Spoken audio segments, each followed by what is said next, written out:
گھنٹی کی مسلسل بجتی ہوئی آواز سے ندیم کی آنکھ کھل گئی۔ اس نے بیڈ پر سے اٹھنا چاہا مگر کوئی اس سے لپٹا ہوا تھا۔ یہ قریب 25 سال کی سانولی مگر خوبصورت لڑکی تھی جسے وہ پچھلی رات چند ہزار کے عوض اپنے ساتھ لایا تھا۔ رات کی مشقت کے بعد اب وہ بیڈ پر بکھری ہوئی سی سو رہی تھی۔ ندیم نے اسے خود سے جدا کیا۔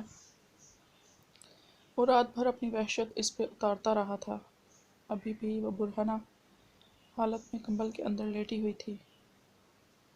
وہ ذرا سا کسمسائی اور کروٹ بدل کر دوسری طرف لیٹ گئی۔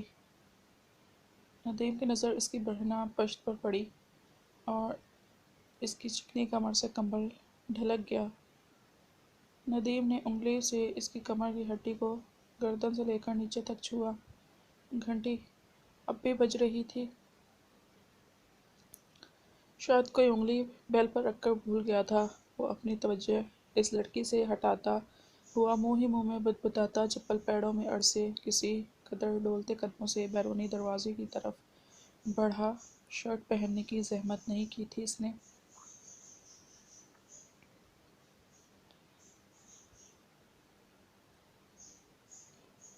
دروازہ کھول کے اس نے باہر جھانکا۔ باہر مسکین سی شکل والا درمیانی عمر کا ڈاکیا کھڑا تھا۔ کیا بات ہے، اس نے پھاڑ کھانے والے انداز میں کہا۔ نیند سے اٹھائے جانے پر وہ جھنجھلایا ہوا تھا۔ صاحب آپ کی ڈاک آئی ہے، اس نے مؤدبانہ انداز میں ہاتھ میں پکڑے لفافے اس کی جانب بڑھائے۔ ندیم نے لفافے لے کر دروازہ زور سے بند کر دیا اور واپس اندر کی طرف آیا جہاں اس کی گزشتہ شب کی ساتھی نیند میں مدہوش پڑی تھی۔ راحلہ کو گھر سے گئے ہوئے 2 ہفتے سے اوپر ہو گئے تھے۔ اس نے پلٹ کر نہیں دیکھا تھا۔ پرسوں ندیم نے اسے کال کی اور واپس آنے کا حکم دیا تو ان کی تلخ کلامی ہو گئی۔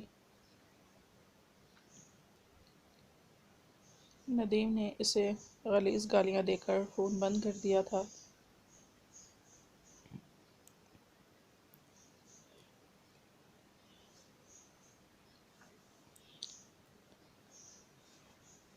تب سے وہ پیشہ ور عورتوں کو گھر لانے لگا تھا۔ 1 ہفتے میں یہ تیسری لڑکی تھی۔ وہ واپس بیڈ روم میں آیا اور بیڈ پر بیٹھ گیا۔ وہ اس کے پیچھے محو خواب تھی۔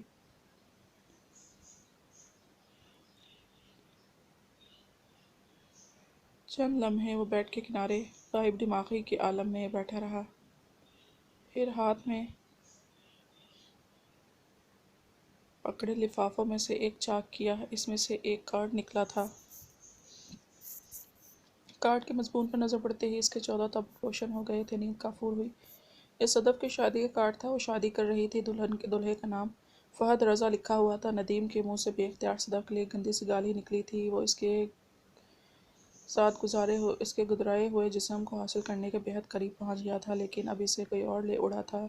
کتیا ہے وہ، گندی نسل کی۔ وہ بڑبڑایا۔ سامنے تپائی پر سے شراب کی آدھی بوتل اٹھا کر چند گھونٹ لیے۔ آدھی وہ رات کو پی چکا تھا۔ کارڈ کو کارپیٹ پر پھینک کر اس نے دوسرا لفافہ اٹھایا۔ اسے کھول کر دیکھنے کے بعد اسے پہلے سے بھی بڑا حیرت کا جھٹکا لگا تھا۔ یہ خلا کا نوٹیفیکیشن تھا۔ راحلہ نے اس سے خلا لینے کے لیے عدالت میں درخواست دائر کر دی تھی۔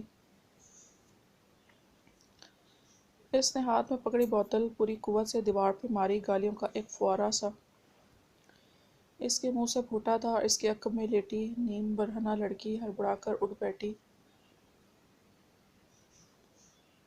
اور ہراساں نظروں سے اس کی طرف دیکھنے لگی۔ کیا ہوا ڈارلنگ، اس نے لوچدار آواز میں پوچھا۔ تمہارا ہو گیا ہے؟ اس نے پلٹ کر لڑکی کو ایک گندی گالی سے نوازا جس کا اس نے قطعاً برا نہیں مانا۔ شاید وہ اس کی عادی تھی۔ دفعہ ہو جاؤ یہاں سے، وہ گرجا تھا۔ لڑکی سہم سی گئی۔ ایک چادر لپیٹ کر باتھ روم کی طرف بڑھی۔ کپڑے پہن کر آئی تو اس کا حلیہ قدرے سلجھا ہوا تھا۔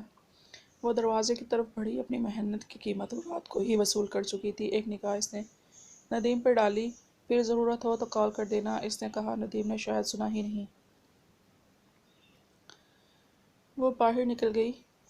وہ ہارے ہوئے جواری کی طرح بیٹھا ہوا تھا، کندھے جھکے ہوئے اور چہرہ ویران تھا۔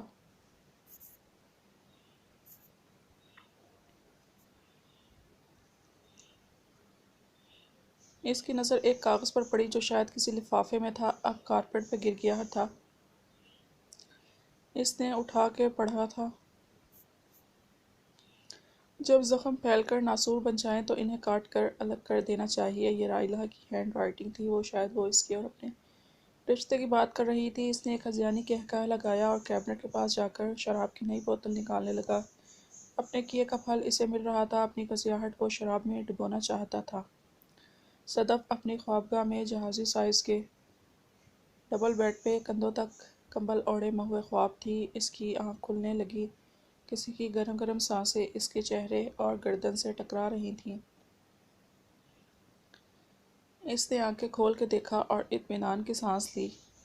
فہد اس کے قریب ہی لیٹا تھا اور اس کی طرف کروٹ لے کے اسے گردن پہ چوم رہا تھا۔ صدف نے لیٹے لیٹے اس کی خوشبو اپنے اندر اتاری۔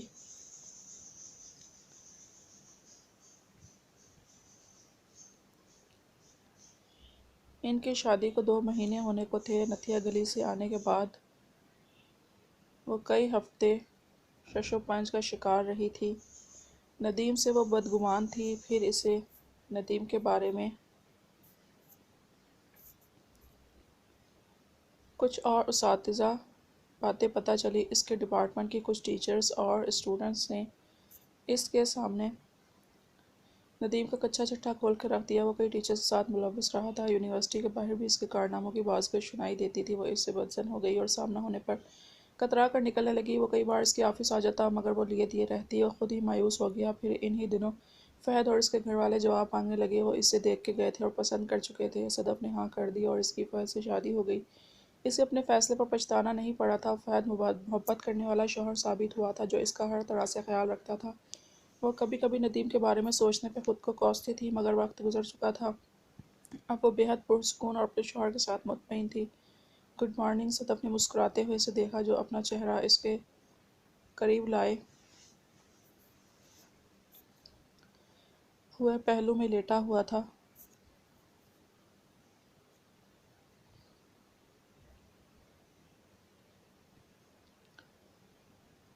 گڈ مارننگ، فہد نے اسے لیٹے لیٹے باہوں میں بھرتے ہوئے کہا تو وہ اس کے سینے سے لگ گئی تھی اور اس کی دھڑکنیں سننے لگی۔